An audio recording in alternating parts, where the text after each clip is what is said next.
back to you from Old Town Mariposa. And today this show is being brought to you by Bet's Gold Coin, your family-friendly sports tavern downtown Mariposa, where history lives. We are in the studio here today with, let's see, what's your name? Oh, I know. Les Marsden. I'm Bob Borchard. No, that hurt to say it. It does? Even in jest. It hurt me to hear it. I'm sure it did. Shall I say it a few more times just to drive that stake in all the way? Oh, Les, welcome Bob. to the Old Town Show. Well, it's always a delight and an honor to be here, Bob. Oh, and of course, Despite everything we were saying before we started rolling. Listen, I hear there's something coming up real soon, but before we jump into that, there are people who really don't know you out there. 4, I think, and they're all 4 of them are watching today. Well, to those 4 people, congratulations. And your name is Les Marsden, and you're from Mariposa, and you are the founding conductor of the Mariposa Symphony Orchestra. Is that correct? That's all correct. You want to tell me a little bit about your background? Well, yeah, my pre-background with the orchestra, I was a professional actor based in New York and London and Los Angeles for about 20 years until I became disabled in an onstage accident in Washington, D.C. And at that point, when I was 42 years old, my wife and I realized I could retire, had to retire young, and we thought of all of the places in the world that we loved and where we would like to spend the rest of our lives and raise our then 4-year-old son. And it became a no-brainer that Mariposa was the place to be. And so we moved here about 15, 16 years ago. And I have been so thrilled with our decision ever since. And after about 5 minutes of being retired, I couldn't stand it. And so I began to jump into all sorts of volunteer organizations. And one of the first things I did was get into the Arts Council. And at a very early planning session, I started to think, it's perfect here, everything's great, except we need a symphony orchestra. Why not? And so I had been profoundly trained in classical music as a kid, and all the way up until I hit college. You're a harpist. A concert grand harpist. My first concert grand harpist. Yeah, that's a pedal harp. Sometimes you speak really fast, and no, it's not that. I think people like me who are a little slow. Bob, you listen slow. I don't speak fast. I enunciate clearly. Concert grand harp. Yes, it's a pedal harp as opposed to a little folk or Celtic harp. But no, my first instrument was a piano, and I began lessons at the age of 4 and was credentialed to teach in the state of California by the age of 11. So, and then I started branching out in the brass instruments and had a pretty hefty history in the Fresno area in my early years and into my teens. I began to compose and conduct back then, mentored by Guy Taylor, who was then the maestro of the Fresno Philharmonic Orchestra, and kept that up until I hit college, CSU Fresno, and I had to decide then between my 2 interests, which were music and theater. I thought theater because it would be the far more challenging area in which to make a living. And I was one of those very, very fortunate few who was able to do just that until retirement and moving to Mariposa. And for some reason that just made me think of that old line, how do you make a small fortune in Mariposa? Come here with a large fortune.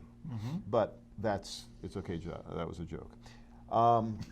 In any event, back in 2002, I thought this area is perfect. It needs that one last thing, a symphony orchestra. So I started making a few calls, and the more people I called, the more names came up, until finally, by our very first rehearsal, I think I had 19 musicians, and the very first concert, I had 31. Today, all these years later, the orchestra is now comprised of 60 musicians. I have people come to me frequently. In fact, as a matter of fact, just a couple of days ago, I added a new violinist and a new French horn player. I heard about that. Yeah, really nice stuff. Exciting. Well, and there are areas in which I would really like to expand the numbers in the orchestra, primarily in the strings, but our problem is we do not have space in the Feaster Auditorium. I had to have a stage extension built for the front lip of the stage just for us to be able to seat our current numbers. And while I would love to make that orchestra even bigger, there's just no room for us to perform. Someday, we've had this conversation. Someday you and I are going to have this conversation with folks here and talk about The new Performing Arts facility? The new Performing Arts Center. Yeah. And there's some historic precedent here. Well, yeah.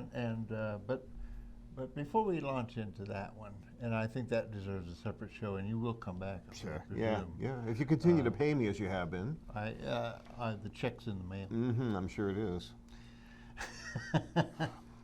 Well, at any rate, we have something kind of big coming up here, and I understand that your daddy, your papa, you're doing this concert. Well, that would make me Luke Skywalker. I think here I am posed doing a concert for my son Luke. As a matter of fact, now that you ask, and I'm surprised it took you so long, Bob, July 3rd, Friday night, July 3rd, will be our annual Independence Day Spectacular concert of the MSO. And I have to always explain, it is called the Independence Day Spectacular, but it's never on Independence Day. Because, first off, there are a lot of other great events that go on in Mariposa, and I do not want people to have to make up their minds between those events and our concert. So that's why it's never on the 4th of July. And I also want to make sure that our musicians of the orchestra can actually spend the 4th of July with their family. Or friends, or nobody at all if that's what they choose. But this year, and this concert has been for the past many years at the amphitheater at Mariposa County Park, which is a wonderful facility. Mm-hmm. And this year, we will be doing, among other things, suites of music from The Empire Strikes Back and Star Wars, hence the poster. Incredibly brilliant film music by the great film composer John Williams, who now is, I think, 84 years old. He still keeps cranking them out.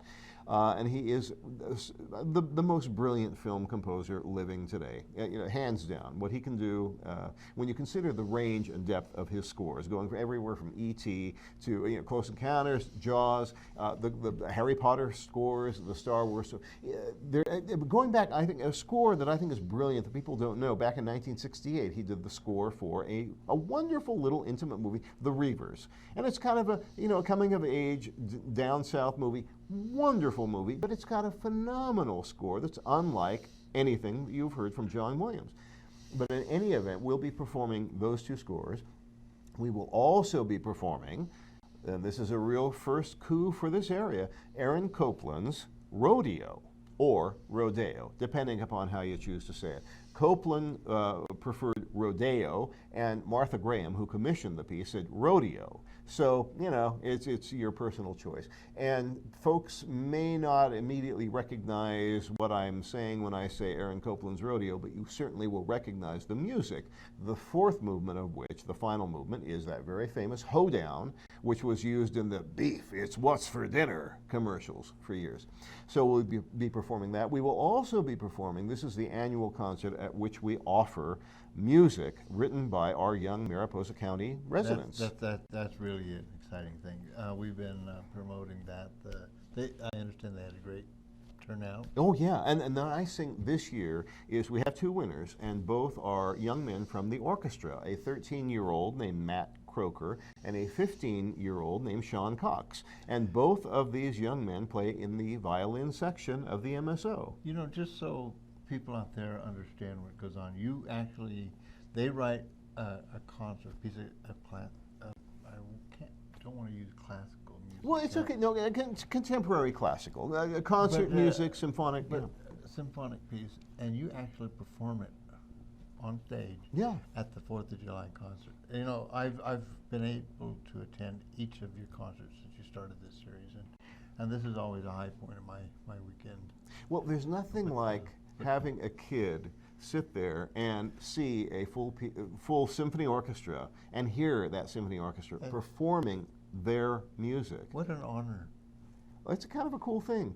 And I orchestrate the music because that is something that's a skill that is really necessary to have, that you can't have as a kid. They come up with the music and then I take it from there and orchestrate it. And this year will be fun because of the fact that both of these young men, I think, are not going to want to sit in the audience, but they want to be in the orchestra performing the music. You need to make them sit out with us so they feel the full impact of this. Well, there's nothing like the impact of being right in the middle of a symphony orchestra, though. It's one thing out front. It's another thing when you're sitting right in the midst of it. Yeah, I can imagine. And besides, they both told me they didn't want to sit anywhere near you. Well, they don't have to. That's a big amphitheater. That is there's true. There's room for. I'll a lot pass of that people along there. to them. Of course, the last year it was standing room only. Mm-hmm. And it usually is. It's usually a good turnout. And this year we are hoping for the same, especially with the music of John Williams. Well, I'm getting a sign that you've talked too much, which is usual. Yeah. But It's why you have me here, so you don't have to say much. You don't have to think, well, yeah, which I know is taxing you've for got you. this all figured out, haven't you? You've done enough shows with me to have my style down pretty close. And it's, You know, we could joke, I- and I have to explain. Could I take Go ahead. Go this ahead. last couple of minutes? You know, this is something we were talking about off stage, and I just, maybe we can talk a little bit about Sure. it. This is an Arts Council thing. Yeah. You know, I'm going to attend these classes. I missed the first one, but I will be there next Tuesday. And hopefully I'm going to drag Walt along with me, but I think he's going to be out of town or something. At any rate, you want to talk to me a little about the Acting Fundamentals Workshop that's being put together with Connie Stetson? Well, you've already said everything there is to say about it. No, Now, I and haven't. let me say, and for people who may not necessarily be aware of the fact, the Mariposa Theater Alliance is a really wonderful, exciting new program that several of our local area theater professionals, theater lovers came together to create, and then came to the Arts Council to see if we could work together, and we have now taken this under our wing as a program of the Mariposa County Arts Council, but it is the Mariposa Theater Alliance, and they have been performing shows at the amphitheater at Mariposa County Park, same place we'll be, and this Acting Fundamentals workshop was offered by Connie Stetson, who many of our local people know as a wonderful, wonderful person, but also as a brilliant professional actor. And I have just gotten reports from some of those who have attended the classes initially that it's absolutely wonderful. Just heard back from a very dear friend of mine right before I came here who took the class and was just blown away by how much fun it was, but how much he learned. You know, I think that the message here that I'd like to send out to people is that we have a phenomenal community of some very, very talented people.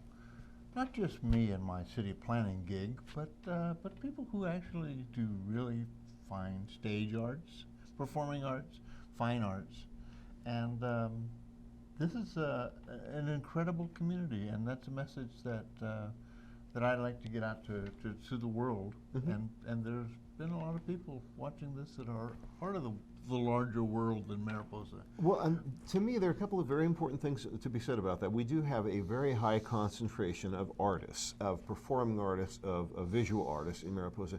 But I think that's always something to be very proud of. But I think the thing where it will actually make a lot of sense in the long run to more people is the fact that the arts are an incredible generator of income. The arts are one of the finest economic engines that there are out there. They attract people who will come to be exposed to the arts. They support ancillary businesses as well through the arts. They are really one of the most rewarding economic engines. I like that. Les, I have to say goodbye. Where are you For now. going? I'm going to go home. Oh, okay. My wife is calling. But at any rate, I really want to thank you for being on the show today and sharing what you're doing with the Arts Council. I think that you guys do a marvelous job. Well, don't forget, July 3rd, 966-3155 for tickets and information. Yes, sir. And for you folks out there, thank you for joining us. This has been, as usual, fun with Les, and we'll see you next time.